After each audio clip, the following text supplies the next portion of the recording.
welcome to episode 10 of Going Mad. I'm Vanessa. And I'm Kaylee. And I can't believe it's episode 10. I cannot either. Like, holy crap. Holy moly, we're doing it. We're doing the damn thing. Okay. We're doing the damn thing. What are we talking about today? Well, I'll tell you. Kaylee's talking about the Colorado urban legends. Ooh, spooky. Yeah. And I am talking about the Waverly Hills Sanitarium. Sanitarium? Yeah, that's how you say it, right? Yeah. Mm-hmm. Sanatorium? Something like that. I shouldn't sing that because we're not allowed to play Metallica music. Oh. No, yeah, don't say that. Okay. No. And I'm going to think... Cut it off. Let me give a shout out to Mason for giving me this idea to do the Sanatorium. Waverly Hills. We're going to call it Waverly Hills. Just do Waverly Hills.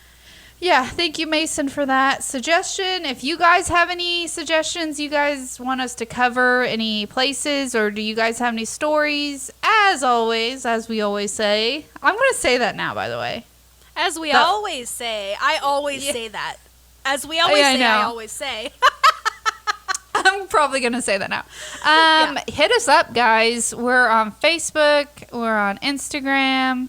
We have an email, goingmadpod@gmail.com. Email us your stuff, dude. We want to hear it. We'll give you a shout out. We'll read your stories. We'll look up your stuff you want us to talk about. We'll do it all. All of it. That's what we do. All of the above. We do it. Oh, and I did want to say one more thing before we start. We have gone international, guys. We're global. We are global. I mean, yeah, it's global, Vanessa. It's global. Okay, if you guys don't know what we're talking about. So we can see, like, the cities people download our podcast from. We don't know your names or your information. Don't worry about that, guys. But we can just see the cities. And, guys, guess what? That was probably really loud. I yelled into the mic. Just a little bit. Sorry, guys. Sorry. But I'm so excited because we have a listener from France. Don't we have one from Brazil, too? Okay, the person from Brazil only listened to one episode. Hey, but I'll France, I'll take it. But France has downloaded all of our episodes, and that's so cool. Ooh, yes. Yeah. Thank you. What do they say? What? Bonjour. Bonjour. I don't speak French, clearly. Clearly. But anyways, I just want to give a shout out. So cool. And so I hope you guys keep listening, and I hope that France person keeps listening because you just make our day. And so does everybody else. We're so happy that people are listening to us. The rest of you suck. Just kidding. That was not nice. Just kidding. I'm just kidding. We love you a lot, We actually. We do. Secretly. We just love you so much. No, we don't. Okay, is this intro going to end? I mean. Nope. Yes, it's ending now because I'm going to start my story. Okay. You do it. Okay, Waverly Hills. This place is located in, how do you say this? It's debatable, Louisville or Louisville, Kentucky. What do you say? I say Louisville only because there's a Louisville, Colorado. Okay, so I'm going to say Louisville, even though it looks like Louisville. I think everybody... but that's like St. Louis versus St. Louis. Oh, okay. You know? Anyways, this place is 2 hours and 27 minutes from where I live, which is pretty close, Kaylee. And we have to go. Yeah, that's not that far. It's not that bad. Okay. It all started out as a one-room schoolhouse. Thomas Hayes bought the land in 1883. He had the school built for his daughters. It was named Waverly School. The land surrounding the school was then named Waverly Hill. So in 1910, there was a need for a TB hospital. A small building was built there to hold 50 TB patients. And a short story of TB, if you guys don't know, I'm sure everybody knows what TB is, tuberculosis. But this was actually founded, I guess you call a disease founded, but it was founded in 1882. and it's an infectious disease, and it spreads through tiny droplets in the air coming from a cough or a sneeze or just even talking, and if you like spit, Right, yeah. It's highly infectious. Very, yes. Some symptoms of TB is coughing for several weeks at a time, coughing up blood, pain with breathing or chest pain. You'll have fever, chills. And I honestly thought TB was like pretty much gone. And I was looking up the stats. In 2019, worldwide, a total of 1.4 million people died of TB, which really shocked me. That's a lot more than I thought. Like I work in a large hospital in Colorado, and this is kind of a thing. They test for TB. They test for it, yeah. And it's I knew it was still a very current thing, but I didn't know it was that current. Yeah, that was in 2009. Wow. 2019, sorry. Yeah, 1.4 million people. All worldwide. I mean, worldwide it's not that much, but still, think about that. That is still quite a bit. Yeah, I tried to find the total number of TB people who died of TB for all of time, but I could not find that. But I'm sure it's a lot. It's a lot. I mean, it was called the White Plague. Let's just back say in the day. A lot. Yeah, it was a lot. I couldn't find a total, but you guys understand. It was a bunch. I mean, back in the what is this year? 1882. When it started, it grew really quickly, and it pretty much killed everybody that it got infected because they didn't have a cure at the time. Oh, God. Basically. Yeah, it was crazy. But today, it is very treatable. It does have a 6-month course of medication.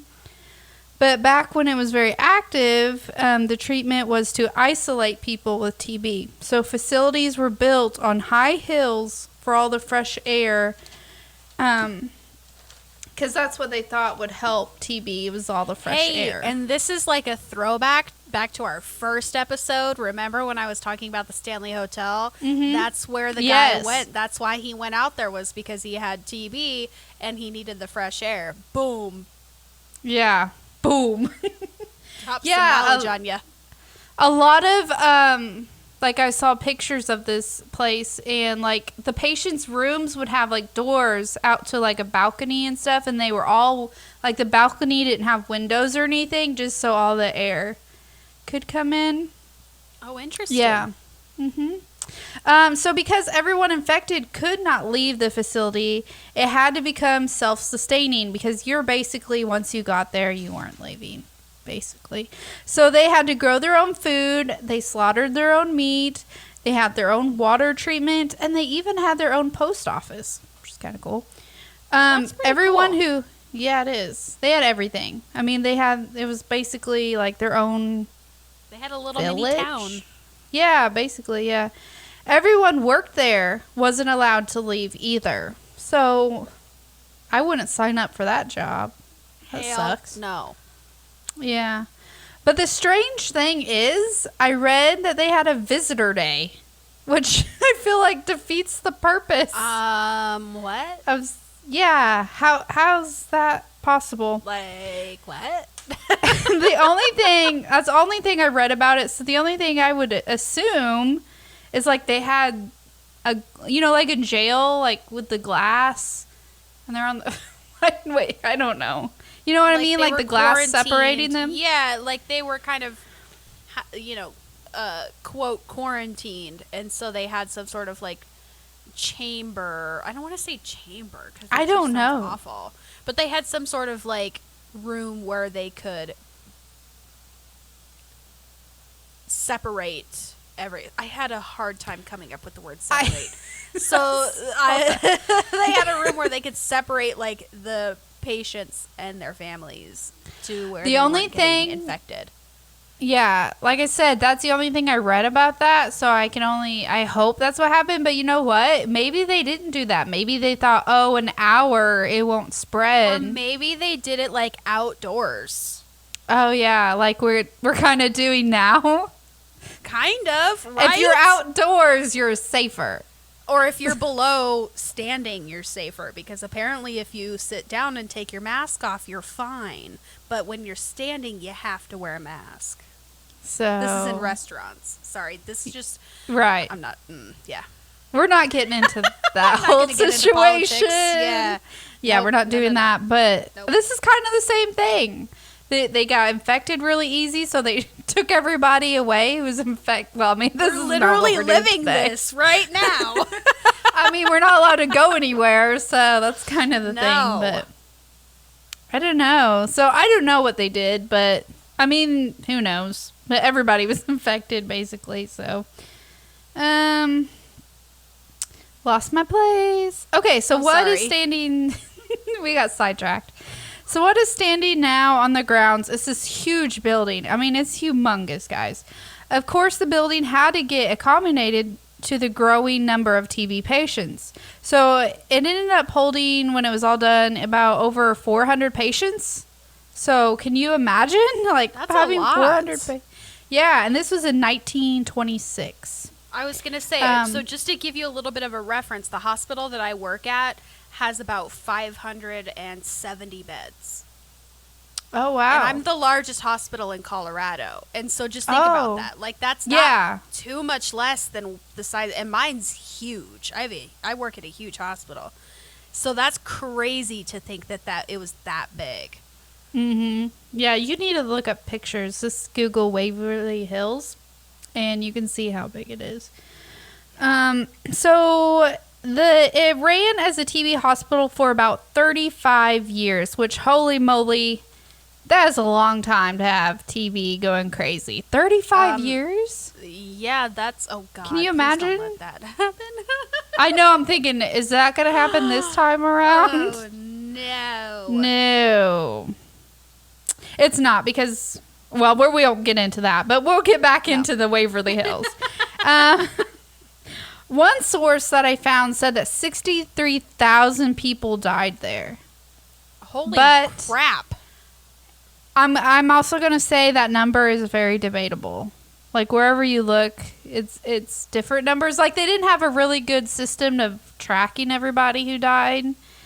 So, we're going to say that one source. Yeah, I mean, 63,000 is a lot. But so I mean, it could be like less or more, for all we know. Yeah, for all we know, yeah. But a lot of people died there. That's known for sure. In 1961, an antibiotic cured TB, and it was discovered, thankfully, and the hospital was no longer needed. A year later, it was opened as a medical center, kind of like a nursing home.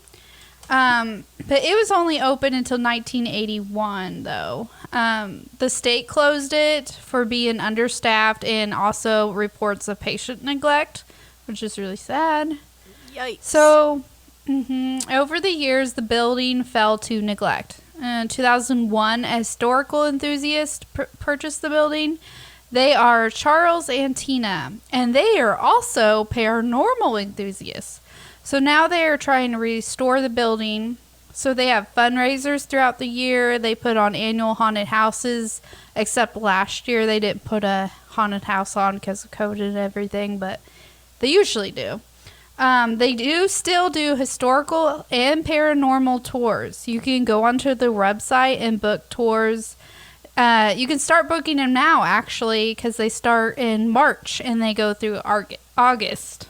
So that's pretty cool. Dang, that's pretty cool. They have investigations you can book also for a little bit more. So they do tours and then they do investigations. So the tours are a little cheaper. Yeah, that makes sense. They do have public and private investigations. The private ones can go all night until 4 a.m. And again, I'm going to say no thank you. You're not going to catch me in that building at 3 a.m., the worst hour. So I might be down for it. No, you're serious? I might be down for it. Here's the thing. I've been watching, totally sidetrack, and I'm sorry because I keep sidetracking you.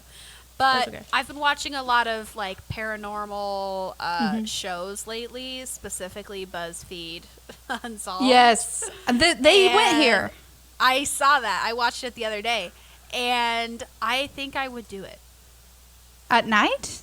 Yeah. I mean, I went to the Stanley Hotel at night. We were doing it until probably 1 a.m. Oh, man. I think I would do it. I need to do a daytime for my first one, though. Like, my first if it were, like, investigation. super effing... See, and that's the thing, is that would be your first. Whereas I've done one, but even then, it was still very kind of informal, and we didn't really catch much, so I didn't get super spooked. So I would want something that freaked me the F out. Oh, boy. Like, I would want to do it just to get scared. Oh, sidetrack. No, wait. Sidetrack from the sidetrack. Guys, guess what? What, guys? Kaylee and I are actually going to be together in person next week. Yes, next Thursday. Yes, next OMG. week. Yes. OMG. This is the first time since September. Oh my gosh. It feels so long. I know. It does. So, why I'm saying this now is because we're talking about doing investigations and stuff that me and Kaylee, or Kaylee and I, if you want me to correct grammar, I am not very good at grammar, but I caught that one. I got that one. We want to go somewhere. It would have been Kaylee and me, or me and Kaylee. I don't know. We'll skip it. I was an English major in college. I still don't know. That's pretty bad. We won't get into what I did, but what was I talking about? How I'm going to be there next week, and you want to find out we if need to there go. are any places we should go. Yeah, you guys, you need to tell us where to go, because we don't know squat. We don't know nothing. We need to... I mean, right. And I go to Illinois all of the time. I mean, there was one year that I literally saw Vanessa probably once a month. And I was there at least once a month, if not once every 2 months or something. Like, I was there all of the time. And so I still, even after all of that time, I've been going there since I was freaking born, people, and I'm 26. I still don't know everything there. Like, everything that's around. Like, you can ask Vanessa. I'll ask her, like, wait, where is that? Yeah, so we want to do something fun since she's going to be here. And this is the first time we're seeing each other since we started this podcast. Yeah, because we started the podcast in, October? Late October, yeah. So I think so. we haven't got done any... Was it early October? I don't remember. We talked about it for a while. It took a while to get going. Yeah, so we might do a little special treat if we can find somewhere to go and record us doing silly stuff, like a spirit box maybe? Question mark? Yes. So you didn't text me. I texted you this about doing a spirit box at that cemetery, but you never said anything. That's because I clearly didn't read it. Okay, anyways, we're going to do something special for you guys because you guys deserve a treat, and so do me and Kaylee. Yes. So. If we don't record, we'll at least take, like, fun pictures and, like, show us together. Okay, wow, it'll be fun. It'll be a lot of fun.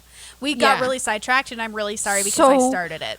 So sidetracked. Like, I don't even know where I'm at. Like, you were talking about... Oh, okay. Yeah, you got it. Nope. Oh, yeah. Investigating. That's what I was talking about because we were talking about doing our own little thing. Okay. Investigations at the facility. Yes. So go to their website, book them up. It's a really cool place. And so I'm going to talk about some spooky spooks now. The room 502 is actually a very haunted room. It has a legend that a nurse committed suicide in that room. And also, another nurse jumped or was pushed off the balcony by the room 502. So this room is one of the most famous rooms that they have. Whispers have been heard in here. Ghost Adventures, they went here, and I just watched this episode last night. They have a REM pod in this episode, and if you guys don't know what a REM pod is, it's just like a circular pod, and it has an antenna coming out of it. And so when like a human touches the antenna, it beeps and lights up. It makes a noise. And so when an energy field touches or gets really close to the antenna, it'll go off. So they were doing an experiment in this room. They have the REM pod, and no one was around it. And they were asking the spirit, like, touch the REM pod, and it would go off. And it would go off for a really long time. And then he would say, okay, back away from the REM. He would say, back away now. And then it would stop beeping. It was crazy. It was answering, that's crazy. Yeah, I was answering questions with it using this REM pod. It was crazy. You guys need to watch the episode, Ghost Adventures at Waverly Hills. They also captured EVPs in this room, and they were really creepy. I'm not going to whisper what they were because I didn't write them down. But usually I want to whisper something creepy in the mic, but I'm like, I'm not going to do it this time. Yeah. Even though it's fun. But, so lots of shadow people are seen here. They're pretty famous for that. Apparitions are very common. And a little boy named Timmy resides there, and he likes to play. And on BuzzFeed Unsolved, they do a little experiment with a ball because Timmy is known to like playing with the balls. So Ryan, he's one of the main hosts of BuzzFeed. He throws a ball down a hallway, and you can hear it bounce. And then it sounds like it stops bouncing, but then it bounces like two or three more times. Yes. Have you seen? Yeah, it goes. Yes. I can't make a bounce noise, but it just goes. Yeah. Bounce, No, bounce, it's bounce, like bounce. so it's like a ball. It's like a squash Like a rubber ball, or a not a rubber squash ball. ball, but like a racket ball. Okay. And yeah, so he throws it down. Sorry, I'm totally hijacking. He It's throws okay. it down the hallway. It bounces, and then they enhance the audio, and then it sounds like it stops bouncing and then starts bouncing again. And the even weirder part is that it ends up right below the name Ryan, spray painted on the wall. So the thing is even weirder. It's not down the hall. This room. It's a little bit to the left. It's like a left little hallway. Yes. So how would the ball, he threw it straight, go left in the hallway? I mean, and it then probably could have hit name. a rock or something, but still, the fact that it literally landed underneath his name, crazy. That was crazy. Because they did it again. They wanted to test it again. So they grabbed it and went back to the same spot, threw it again, and it landed right in the middle of the hallway, like normal. Perfectly in the middle. Yeah. No, here's the weird thing. It was perfectly in the middle. And I'm like, that's not normal. It normally would roll off to the side. It wouldn't stop. Yeah. Like, literally, there's this square on the ground where the ball lands, and it lands perfectly in the middle. And I'm like, wait, what? Which is totally opposite of the ball going into another room. Right. Like, for sure. So that was spooky. Another common occurrence happening here is doors slamming, objects being thrown. A creature has been seen crawling around. Oh, God, no. Which, forget that. Even this creature has been seen crawling on the ceiling. So no. Nope. Okay. People have been physically attacked. Tons of EVPs, like the Ghost Adventure guys. They got a bunch of EVPs. The episode I watched. People are seen in the windows when you're outside looking in. Moans are being heard throughout the whole building. All kinds of strange noises can be heard. I mean, all these things happening here makes it known to be the most haunted place in the world, and that's what they're known for. And crazy. I would agree. And we're going there. Yeah, in the daylight. Need to do that because, like, okay, so here's the thing: I'm going to be out there in April. I'm already making plans for it, and we should look at doing it. And the public, tours is actually like really decent price. Like it's not that crazy expensive. Oh, that's good. So that's good to yeah. know. So Waverly Hills, guys, in Louisville, Kentucky. Go look it up. And thank you, Mason, for giving me the idea to look into this. It was really fun. I got scared watching the videos on it, but I got scared watching the episode on it. So I'm like, hey, a ton of people. Yeah, a ton of people have been there and took like YouTube videos and stuff, and it's pretty cool. But oh, cool. Yep, that's it, Kaylee. Your turn. Oh, okay. So first, I want to do a shout out. So tomorrow is my mom's birthday. So happy birthday, Mom. Happy birthday. Yes, happy birthday, Shetty. So and the reason I say this is because she's the one that told me to do one of these topics. So I'm going to be covering Colorado urban legends. And so, as I have said many times. Oh, no. I'm from Colorado, born and raised. So a couple of these I already knew, but one of them I did not know. So I was interested looking at it. So the first one I'm going to cover is Riverdale Road.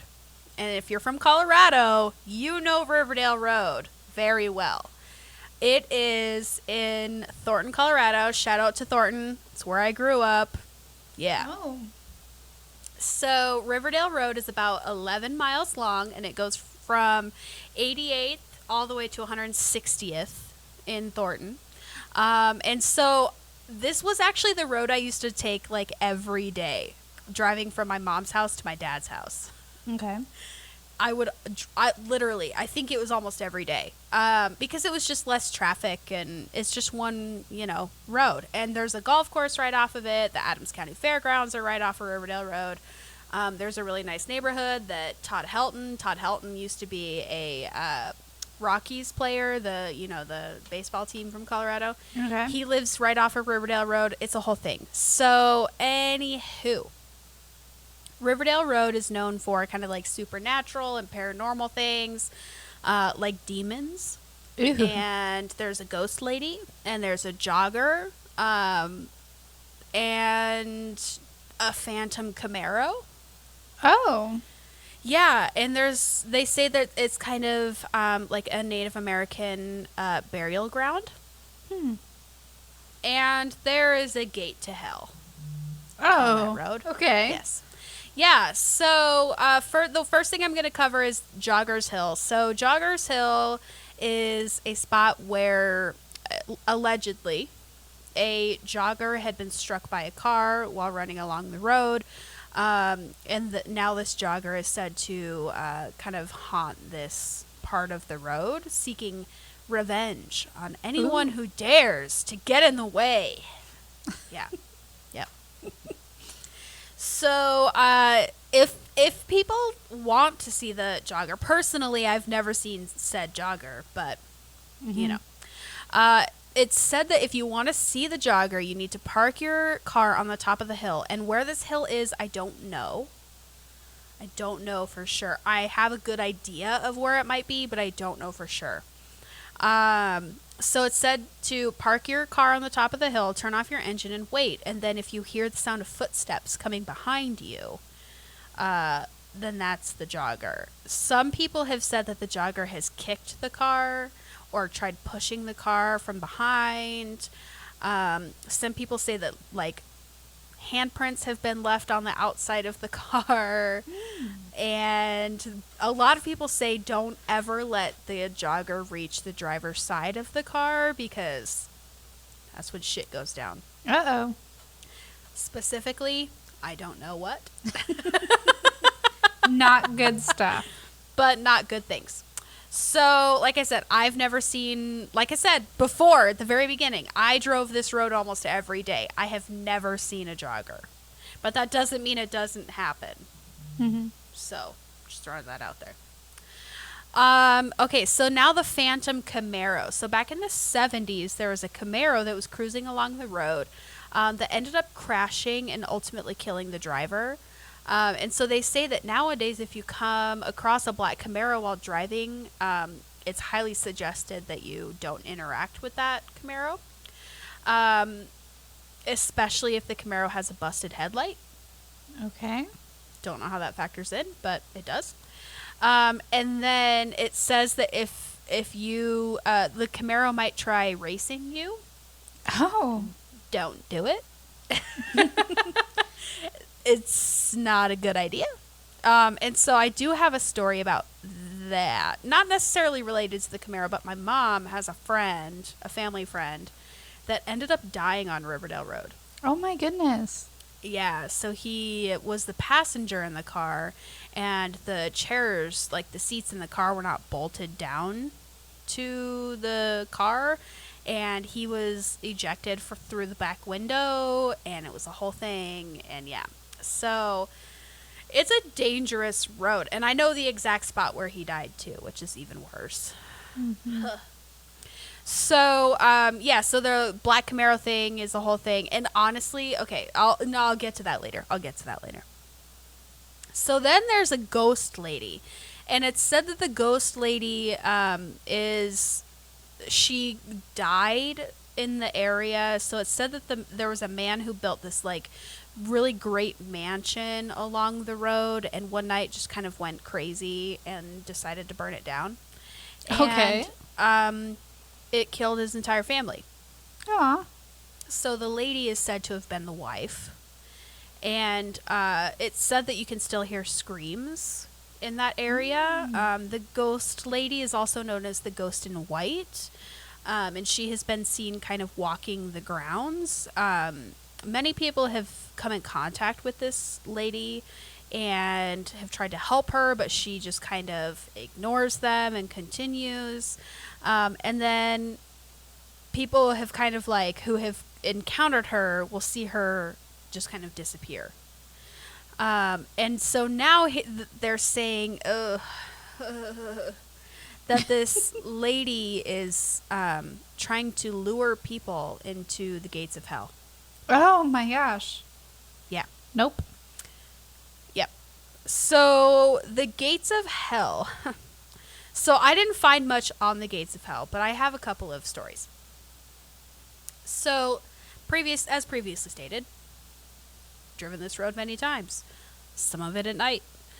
So it's said that the kind of gates of hell, and I kind of know the general area where the gates of hell is. I personally have never seen it. That's a good thing. Because I wasn't, I think part of it is because I just wasn't paying attention. Yeah. Hello, I'm driving at night by myself usually. Yeah. And so it's said that the gates of hell kind of glow red. Mm-hmm. And like I said, I kind of know the general area. I don't know specifically where it is, but I know the general area, and it is said to glow red. I've never seen it, thank God. But I did have my own experience on Riverdale Road. Okay, let's hear it. Okay. So one night I was driving home, and I think it had to have been my senior year of high school, because that's when I got my license, because I was a late bloomer when it came to driving. It took me a while. Yeah, it took me a while to get my license. So I, like I said, got my license my senior year. I got my car halfway through my senior year, and I believe I was driving to my dad's house. I don't know specifically where I was driving, but I was driving south on Riverdale Road. And I knew I was driving from my mom's house just based on the direction I was going. Like, I do know that, but I don't remember for sure where I was going. I do believe it was my dad's house, though. And so it was dark. It wasn't like night, but it was probably in the evening sometime during the winter. And I was driving and driving. Next thing I know, there's a car right up behind me. Oh my goodness. Like, lights blinding me. And I'm like, oh, well, I'm going the speed limit. Like, it's not like I'm going slow. And so I kind of speed up a little bit because he was like riding my ass. And so I'm speeding up just a little bit to try and, get him to get off. And he just speeds it right up with me, riding my ass the whole time. And I think I had looked down because someone had texted me, or I don't know, or I was changing the radio station or something. I don't know. But then I look up and the car's gone. Whoa. Just completely gone. I'm like, wait a second. So I'm like, either the dude turned, or It was a ghost. I mean, how would he turn that fast? Yeah, it was like, boom, gone. Ooh, creepy. Yeah. Yeah, and I know that my mom and my brother, so I have two brothers, older brother, little brother. So my mom and my little brother were driving, trying to find something on Riverdale Road, and I believe they encountered the lady in white. Ooh. Yeah, I believe that they encountered the ghost lady. I don't know for sure. I'd have to like ask my mom what happened with her. Yeah. But I do believe they had an experience of their own. So I've known many people that have had experiences on Riverdale Road, and there was one time I think it was also my senior year. So every year they do like a corn maze, like a haunted corn maze, right off of Riverdale Road. And my older brother used to actually work at that corn maze. And so they do that every year. So I had been dropping people off because I don't do corn mazes. Hell no. Not into that stuff. I'll do it during the day, not at night. Oh, yeah. I don't want to do a corn maze at night. Yeah, No, I'll yeah, do you're it right. during the day. Yeah, I'll do it during the day. Hell no, not at night. So I was dropping other people off, though, to go to, and we were just like, there were a group of us that were not doing it, and there was a group of us that were doing it. So your mic fell. My mic fell. So we decided we're not going to do it, but we'll drop you off and then come get you. So just call us when you're done. And so I made everyone drive up and down it. Because I'm like, it's haunted! I don't think we saw anything. I don't know. Is there I can't lights? remember. No. So there's lights in certain areas when it comes to like stoplights, but once you get north, there's nothing. Ooh, It's that's just even black. worse. It's just pitch black. It's kind of like roads in Illinois kind of remind me of that. Like I've driven in like off of like when you're driving through Jeff or like driving from Fairfield to Jeff, it kind of reminds me of that. There's not really like street lights around. Right. There's a lot of trees, but no street lights. So, yeah, it's just kind of creepy, and I grew up driving that road. That's cool. So, I've survived. Thank Woo. God. Okay, so the next story I'm going to tell is the Hatchet Lady of Red Rocks. A hatchet lady. That does not sound good. Hatchet Lady. So, it's funny because Red Rocks is actually where I got married. Oh, yeah. So sweet. Yeah. If I would have known, I mean, if I would have known this, I probably still would have gotten married there. Yeah. But, okay, so the Hatchet Lady of Red Rocks is, I mean, first of all, Red Rocks, you know, is it's very well known, I think, throughout the nation. Yeah. Like, it's one of the best venues in the nation because of just the natural acoustics of the rocks and everything. And so it's very famous. So, Hatchet Lady. Apparently, she wasn't always known as the Hatchet Lady. She, at one point, was known as Old Mrs. Johnson. What a name. Hatchet Lady's better. The Hatchet Lady's just a little bit better. Yeah, I would say so. So, the Old Mrs. Johnson / the Hatchet Lady would pull a coat over her head and carry around a hatchet in order to ward off her daughter's suitors. I would be so terrified too. Yeah. Put a coat over your head? Yeah. Yep. And I've been to concerts there. I've hiked all throughout that area. Never have I heard of this story. So, let me just tell you that. Yeah, where did this story come from? I don't know. Good question. Oh, okay. I have no idea. Okay. It's a disappointing answer, but that's what I got for you. Okay, that's good enough. Yeah. So, apparently, though, she was just not a fan of young love.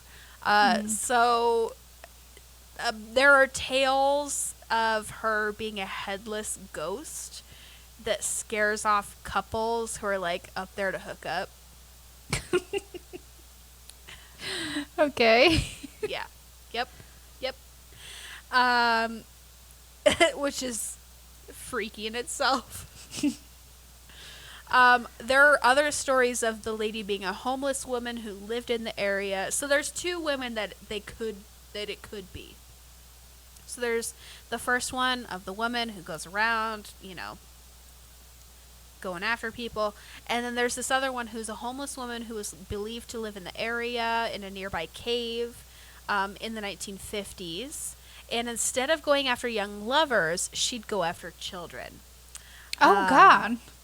Yeah. So any kids who ended up a little too close would be killed.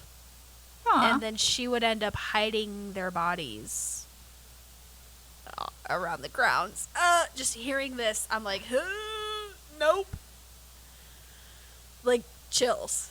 I'm a little terrified. I'm not going to lie. Yeah, which I love Red Rocks. Like I said, I got married there. I've been to concerts there. I've hiked all around the area. This is making me rethink some things.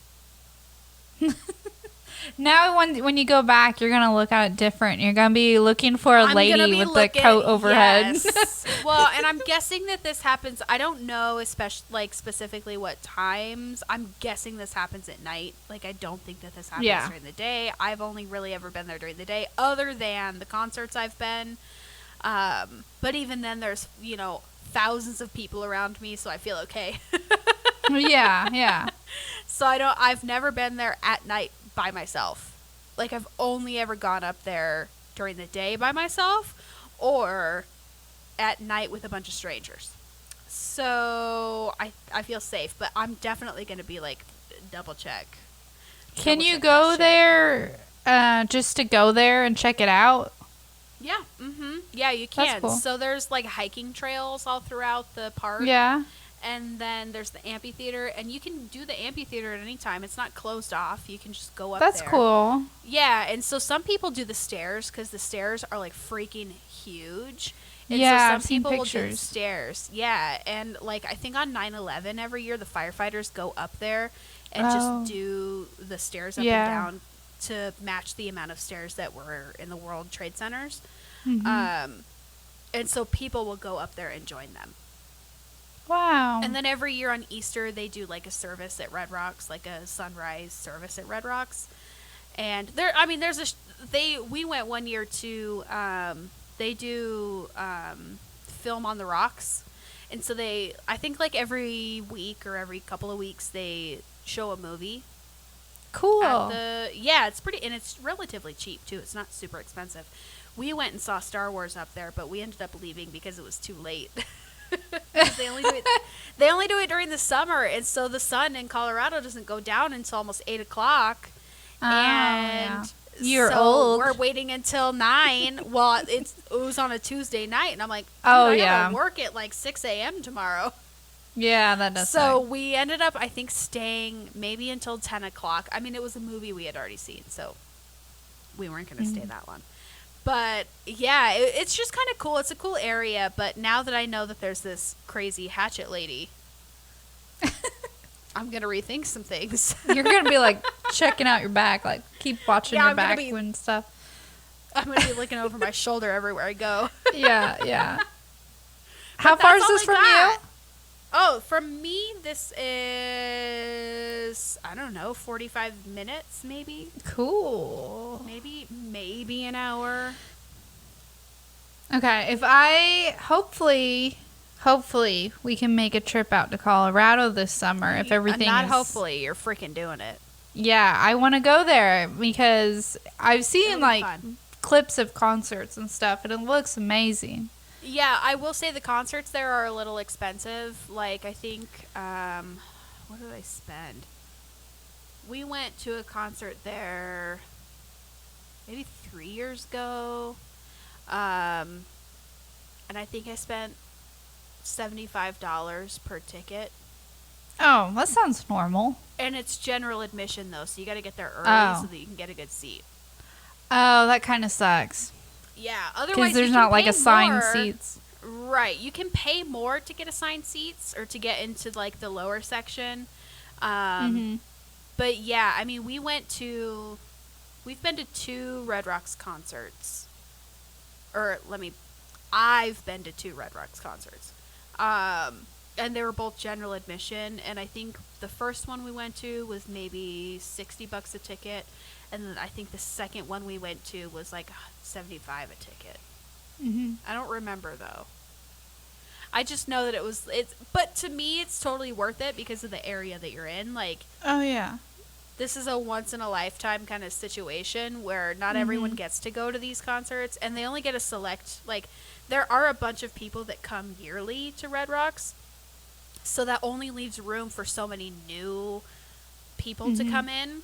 So yeah, it's cool. And is it like the only place like in the United States like that? I mean, I can't think of any like an outdoor amphitheater, outdoor like that? Natural, yeah, like with the red rocks around it. Like, I'm not sure. I'm not sure. I want to say maybe, but I'm not 100% sure. Because isn't the stairs and stuff like natural, like stone? No, it's not. Oh, okay. No, they put wood, like they've built the amphitheater out of it. On it. Okay. But the thing is, there's the Red Rocks like side up on both sides, and then there's like the stage at the bottom, and then it's all built. It's not all natural stuff, but the rocks on the sides are natural. They kind of I think the way it goes is it was just kind of this empty space that they were like, hey, let's build an amphitheater out here. Yeah, that's really cool. So, yeah. Good stories. Yeah, so that's what I got. So, as Vanessa said at the very beginning, we are available on Facebook and Instagram and email. So let us know if you have any stories that you want us to tell. We definitely would love to hear your stories. We are also available on Apple Podcasts, Spotify, Pandora, YouTube, Stitcher, iHeartRadio. We're on everything, basically. Everything for everyone. Yeah, I mean, we're just kind of out there for people to listen to. So, yeah, I think that's all we got. All right, guys. We'll see you next time. Bye. Bye.